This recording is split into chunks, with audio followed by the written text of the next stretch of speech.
Bueno, vamos a ver cómo podemos hacer cálculos sobre proporciones, digamos, en una distribución normal. Lo vemos con un ejemplo a la vez que os explico la teoría, ¿vale? Veamos, imaginemos que tenemos esta distribución normal de aquí. La distribución normal no es esto es la campana de Gauss, es la curva de densidad que representa esa distribución normal. Pero digamos que tenemos una distribución normal sobre el tema de las estaturas en una población en la cual sabemos que la media de esa población son 170 centímetros, es decir, que la media de la estatura de la gente de esa población son 170 centímetros, ¿vale? Y que la desviación estándar son 10 centímetros, ¿vale? Pongamos que esa población, por ejemplo, sea Barcelona, ¿vale? Sabemos que en Barcelona la media de estatura de la gente son 170 centímetros con una desviación estándar de 10 centímetros, ¿vale?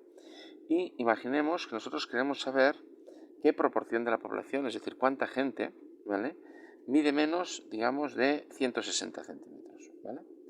Vamos a marcar aquí los 160 centímetros, vamos a poner x igual a 160 centímetros. X es el dato concreto a partir del cual o por debajo del cual nosotros queremos saber cuánta gente mide menos que esa, menos o más, depende si es por debajo o por encima, que esa cantidad concreta, ¿vale? Es decir, en realidad lo que nosotros queremos encontrar aquí es esta parte de aquí, ¿vale? Queremos saber esto de aquí, cuánto es respecto al total, ¿vale?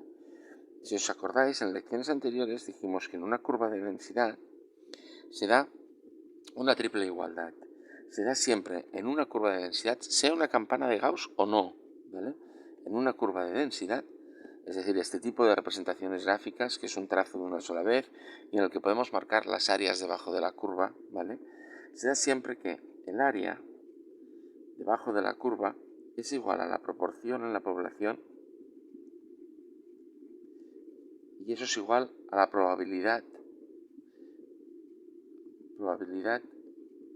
de encontrar una persona con esas características, ¿vale? Es decir, en este caso, si por ejemplo, cuando hagamos el problema vemos que este área es un 20% del total, un 0,2 en tanto por uno, ¿vale? Pues entonces, esa área, el 0,2 del total, ¿vale? El 20% del pastel, por entendernos de alguna manera, ¿vale? Es la proporción, será la proporción de la población que cumple con esa característica, es decir, habrá un 20% de la población de Barcelona que mida menos de 1,60 m, ¿vale?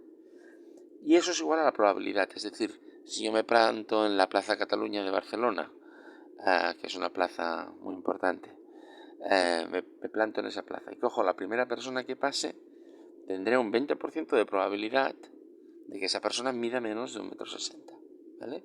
Eso, si este área es un 20%, que todavía no lo sé, ¿vale? Estoy presuponiendo, partiendo de la solución final, ¿vale? Pero en toda curva de densidad, no solo en las campanas de Gauss, aunque la curva de densidad pues tenga una forma así, ¿vale? Pues si somos capaces de medir este área, pues sabremos esta proporción, o sea, cuánta gente está por debajo de este dato respecto al total de la población, ¿vale? Pero aquí tenemos una campana de Gauss, ¿vale? Entonces, en lecciones anteriores dije, si un matemático espabilado es capaz de medir esta área se puede medir con integrales, pero había un matemático muy espabilado, que era Gauss, el que dio nombre a esta gráfica, que ya nos dejó medidas las áreas, ¿vale? Hizo unas tablas, o sea, él encontró la fórmula que daba lugar a este trazo, digamos, y esa fórmula la encontró en función de la media y la desviación estándar. Y con integrales fue capaz de encontrar las áreas que quedan por debajo de un determinado dato, ¿vale? Entonces nos dejó unas tablas, tenemos unas tablas en las cuales tú buscas un determinado parámetro que ahora os explicaré, ¿vale? Y la tabla te dice cuál es esta área, ¿vale? Entonces, sabiendo esta área, ya puedes aplicar esta ley de aquí y puedes decir, pues la área es igual a la proporción y es igual a la probabilidad. Entonces, ¿cuál es ese parámetro que buscamos en las tablas que nos dejó Gauss? Bueno, pues ese parámetro es la z, ¿vale? Es un parámetro que se representa con la letra z, ¿vale? Y esa z no es otra cosa que lo siguiente. Aquí os lo voy a poner con palabras y luego os pongo la fórmula, ¿vale? Con palabras, para encontrar la z, lo que hacemos es lo siguiente. dato, yo lo pongo así, dato menos media, ¿vale? Partido por la desviación estándar de este, ¿vale? Es decir, en realidad la z lo que nos está haciendo, bueno, con la fórmula tal cual es, digamos la fórmula ortodoxa, sería z igual al dato, que es la x, esta x que hemos puesto aquí, menos la media, como es la media de una desviación estándar, es la mi, partido, como es la media de una distribución normal, es la mi, ¿vale? Partido entre la desviación estándar, que es la sigma minúscula, ¿vale? Entonces, esto lo que hace es, fijaros lo que hace, miramos el dato concreto que a nosotros nos preocupa, a qué distancia está de la media, le restamos la media, ¿vale? Si el dato estuviese por aquí, si fuera de 180, haríamos 180 menos 170, ¿vale? En este caso, hacemos 160 menos 170, ¿vale? Vamos a ponerlo aquí. En nuestro caso, hacemos 170 menos 160, que es la media, ¿vale? Perdón, al revés, hacemos 160, que es nuestro dato, menos 170, que es la media, ¿vale? Fijaros que eso nos da menos 10, ¿vale? Aquí ya podemos ponerlo aquí arriba, menos 10. Es decir, nuestro dato está 10 centímetros por debajo, negativo, de lo que es la media, que son los 170, ¿vale? Y ahora lo dividimos entre la desviación estándar, que es 10, ¿vale? Aquí pondríamos esto, y aquí pondríamos el 10, ¿vale? O sea, de este paso aquí lo único que he hecho es la resta, 160 menos 170, ¿vale? ¿Cuánto nos da esto? Nos da menos 1. ¿Qué significa? Significa que nuestro dato, el dato que a nosotros nos preocupa, ¿vale? Está una desviación estándar por debajo de la media, es decir, estamos a menos una desviación estándar. Vamos a poner menos una desviación estándar, ¿vale? Este dato está a una distancia de menos una desviación estándar. Es decir, ¿qué hace la z? La z lo que hace es medir la distancia a la media en desviaciones estándar. Nos dice a cuántas desviaciones estándar estamos de la media. ¿Que nos da menos 1? Significa que estamos una desviación estándar por debajo de la media. ¿Que nos da 1? Pues significa que estamos una desviación estándar por encima de la media. ¿Que nos da 2? Estamos 2 desviaciones estándar por encima de la media. ¿Que nos da menos 1,5? Estamos a 1,5 desviaciones estándar por debajo de la media, ¿vale?